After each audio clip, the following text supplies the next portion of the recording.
Il paraît que le safran, ça marche pour traiter la dépression. Moi, là, je pense pas que l'anxiété, c'est une vraie maladie. L'anxiété, là, c'est juste les jeunes qui ont ça. Hey, j'ai vu qu'en faisant un scan du cerveau, on peut détecter la dépression. Au Canada, environ 11 % des hommes et 16 % des femmes feront une dépression majeure au cours de leur vie.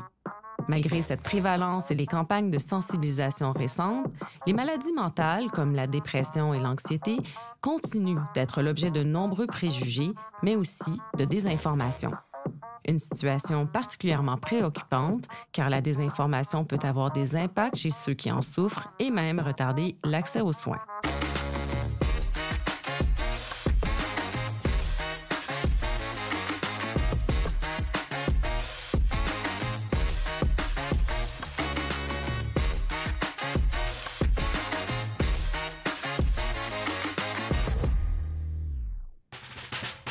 Bonjour et bienvenue au Détecteur de rumeurs. Ici Ève Baudin. Je suis en compagnie de ma collègue Kathleen Couillard, journaliste scientifique. Salut Kathleen. Allô Ève. Alors, je l'ai dit en introduction, il y a beaucoup de désinformation sur les réseaux sociaux, sur la santé mentale et l'anxiété. Oui, bien, c'est sûr qu'il peut y avoir de la désinformation, donc des informations fausses qui sont diffusées intentionnellement là, dans le but de tromper ou de nuire, pour toutes sortes de raisons, que ce soit économique, idéologique ou politique. Mais il y a aussi beaucoup de mésinformations, c'est-à-dire des informations fausses, mais qui sont pas mal intentionnées. Des fois, c'est juste une mauvaise compréhension ou une mauvaise interprétation là, de la science. Oui, des gens qui peuvent partager ce genre d'infos-là sans savoir que c'est faux, hein, effectivement. On va commencer par un premier vrai ou faux. Kathleen, selon la croyance populaire, l'anxiété serait une maladie moderne. Est-ce que c'est vrai ou est-ce que c'est faux? Bien, c'est faux. On en retrouve des traces même dans l'Antiquité. Donc, il y a des chercheurs qui ont trouvé des textes babyloniens, donc environ le 2e millénaire avant notre ère.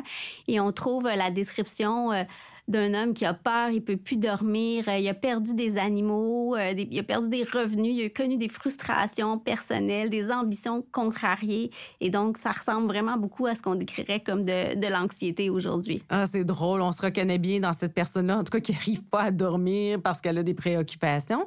Est-ce qu'on a d'autres indices que l'anxiété affectait nos ancêtres? Oui, bien, par exemple, il y a le père de la médecine, Hippocrate, qui parlait d'un de ses patients en disant qu'il n'osait pas être en compagnie d'autres personnes parce qu'il avait peur d'être malmené ou déshonoré. Il avait l'impression que tout le monde l'observait. Mm-hmm. Et même le grand orateur romain Cicéron qui aurait raconté qu'avant un discours, il se mettait vraiment à trembler. Donc, ça a été vraiment très présent à travers les siècles et plus près de nous, là, avec les débuts de la psychiatrie moderne, vers le 16e siècle, on retrouve de plus en plus de descriptions de problèmes de santé mentale, même si les termes utilisés parfois vont être vraiment différents de ceux qu'on utilise aujourd'hui. Par exemple, on peut parler de mélancolie, de panaphobie, de neurasthénie ou de névrose, d'angoisse. Oui, on voit ça souvent dans les romans. Hein? Exactement. En effet. Donc, on peut dire que l'anxiété affectait fort probablement nos ancêtres. Là. Tout à fait. Oui. Mais est-ce qu'on est plus anxieux aujourd'hui qu'avant? Ben oui, c'est plutôt vrai qu'on est plus anxieux maintenant.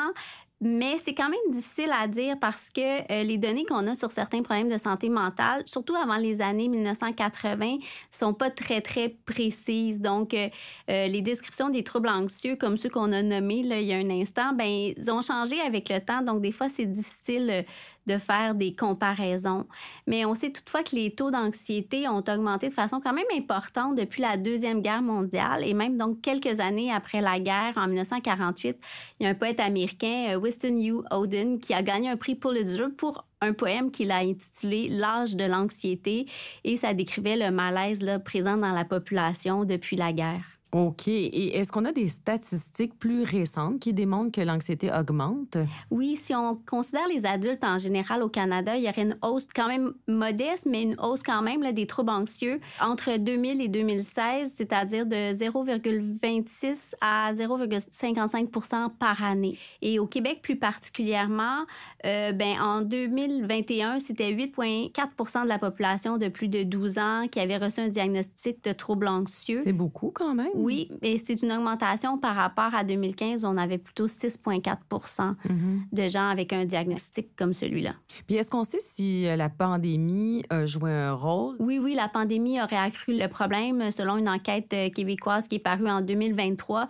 Et déjà, on en parlait là, en 2022 dans une note scientifique de l'Organisation mondiale de la santé. Les statistiques que tu viens de donner sont pour la population en général, mais qu'est-ce qu'il en est des jeunes? Est-ce que c'est vrai qu'ils sont plus anxieux que les anciennes générations? Oui, c'est vrai. Il y a des études réalisées aux États-Unis auprès de milliers d'enfants et d'élèves du collégial qui ont révélé que l'anxiété avait augmenté de façon importante depuis 1950.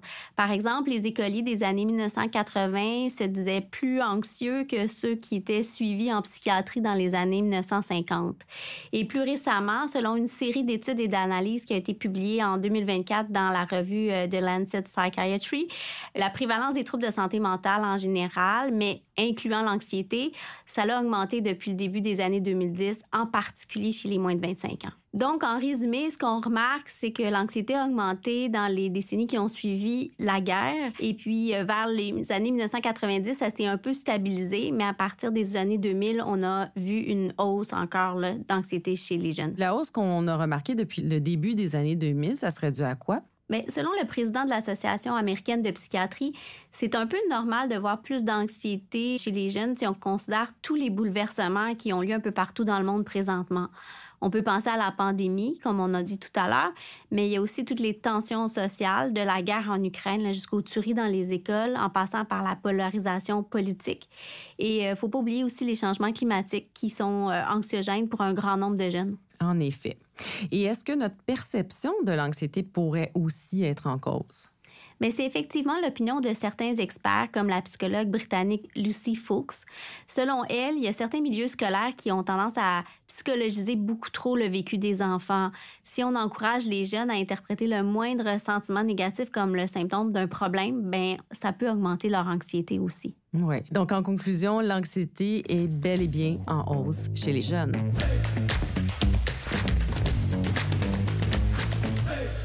Plusieurs experts pointent aussi les réseaux sociaux pour leurs effets délétères sur la santé mentale des jeunes. Oui, il y a une étude qui a été réalisée en 2021 chez des adolescents américains de 12 à 19 ans qui avait noté un lien entre une utilisation importante des réseaux sociaux et des taux élevés d'anxiété. Par la suite, en 2023, il y a une étude réalisée par Statistique Canada qui a obtenu des résultats qui allaient vraiment dans le même sens. Il y aurait aussi de plus hauts risques de développer des symptômes de dépression pour les gros utilisateurs de réseaux sociaux. Mais il faut toutefois souligner que c'est difficile de savoir si c'est vraiment les réseaux sociaux qui génèrent de l'anxiété ou si c'est l'inverse, là. Autrement dit, c'est possible que plus une personne est anxieuse, plus elle va avoir tendance à passer du temps sur les réseaux sociaux. Et enfin, il ne faut pas oublier que la personne avec qui l'enfant échange sur les réseaux sociaux, bien, ça a aussi une importance.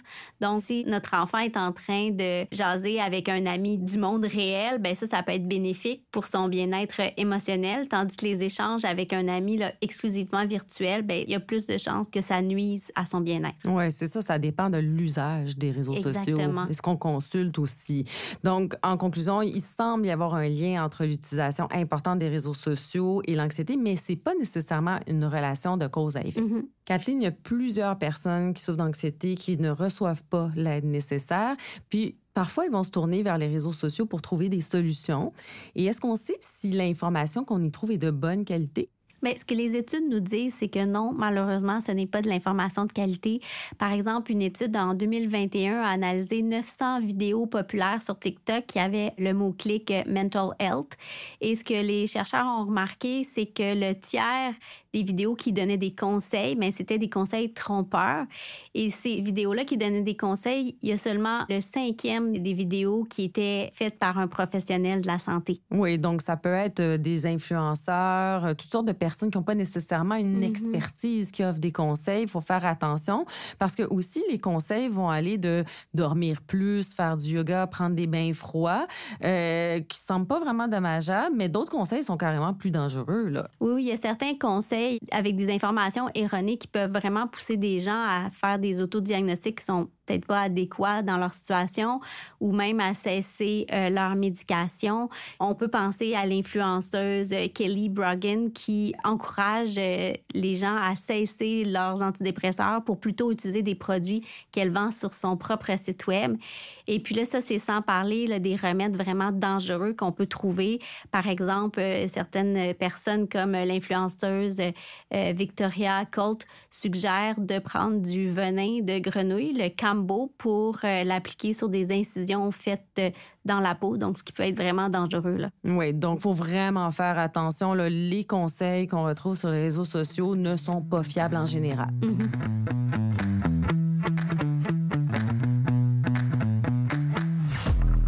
Parmi les conseils qu'on retrouve souvent sur les réseaux sociaux, ça va être de se tourner vers les produits naturels pour traiter la dépression, par exemple. Est-ce qu'il y a des produits qui sont démontrés efficaces dans le traitement de la dépression? Bien, de manière générale, non. C'est sûr que ça peut être tentant pour certaines personnes qui souffrent de symptômes dépressifs de se traiter elles-mêmes plutôt que de consulter un professionnel. Et en plus, les produits de santé naturels comme le millepertuis, les oméga-3, le safran, bien, ils sont facilement accessibles. Donc, c'est ce qui fait que les gens y ont de plus en plus recours. Il y a une étude qui a été réalisée aux États-Unis en 2017 qui concluait que près de 40% des adultes qui souffrent de détresse mentale modérée avaient eu recours à des médecines alternatives ou complémentaires là, dans les 12 derniers mois. Mais les antidépresseurs naturels, c'est loin de faire le consensus là, dans la communauté scientifique. Exactement. C'est que la plupart des produits de santé naturels n'ont pas été étudiés de façon très, très rigoureuse. D'ailleurs, au Canada, c'est interdit d'afficher sur l'étiquette d'un produit de santé naturel ou sur des médicaments en vente libre aussi qu'ils peuvent traiter, par exemple, la dépression. Mais est-ce qu'il y en a certains parmi ceux dont on parle beaucoup, là, que je pense au millepertuis, par exemple, qui ont une efficacité, qui ont été étudiés, en fait? Oui, le millepertuis, c'est une plante qui se vend en comprimé et c'est l'un des produits de santé naturelle les mieux documentés pour le traitement de la dépression. Il serait supérieur d'ailleurs à l'utilisation d'un placebo quand on veut traiter la dépression légère ou modérée. Et il serait même aussi efficace que certains antidépresseurs traditionnels. Mais pour les autres produits, on n'a pas assez de données là, pour les recommander. OK. Puis est-ce que le cannabis, qui revient souvent là, dans les recommandations, ça peut fonctionner pour traiter la dépression puis l'anxiété? On n'a pas vraiment de bonnes études à ce sujet-là. En fait, les études qu'on a, elles sont souvent très petites. Donc, on a quelques indices mais rien de très confirmé, si on veut. Et puis, pour ce qui est du CBD aussi, à l'heure actuelle, son efficacité pour traiter l'anxiété n'est pas démontrée. Puis comme n'importe quel produit, les produits naturels peuvent avoir aussi des interactions médicamenteuses, des effets secondaires. Ça fonctionne pas pour tout le monde non plus. Donc, c'est pas toujours sécuritaire, là. Non, parce que naturel, c'est pas un synonyme de sécuritaire. Il y a plusieurs produits de santé naturels qui comportent des risques, en particulier lorsqu'ils interagissent avec les médicaments. Donc, justement, l'exemple du millepertuis, bien, on sait que ça peut causer des effets secondaires lorsqu'on le prend en même temps que d'autres antidépresseurs. Un autre exemple, c'est la S-adénosylméthionine, qui est un dérivé de la méthionine qui est naturellement présent dans le cerveau. Et ce produit-là, ça peut déclencher des épisodes de manie chez les gens bipolaires. Il faut donc être vraiment très, très prudent avec ces produits-là. D'accord. Donc, on pourrait dire que, mis à part le millepertuis qui pourrait peut-être aider au traitement de la dépression légère, les produits naturels ne sont pas démontrés efficaces contre la dépression et l'anxiété. Et dans tous les cas, avant de consommer ce type de produit, on devrait consulter son médecin ou son pharmacien.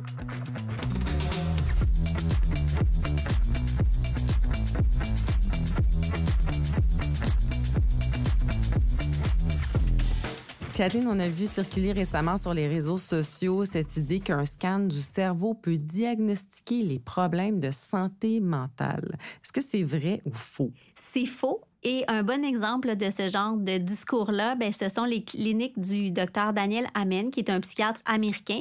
Et lui offre là, depuis plusieurs années de faire un scan du cerveau pour diagnostiquer différents problèmes de santé mentale, que ce soit l'anxiété, la dépression, le trouble bipolaire ou même le TDAH. Mais est-ce qu'un examen d'imagerie médicale peut vraiment faciliter le diagnostic d'un trouble de santé mentale?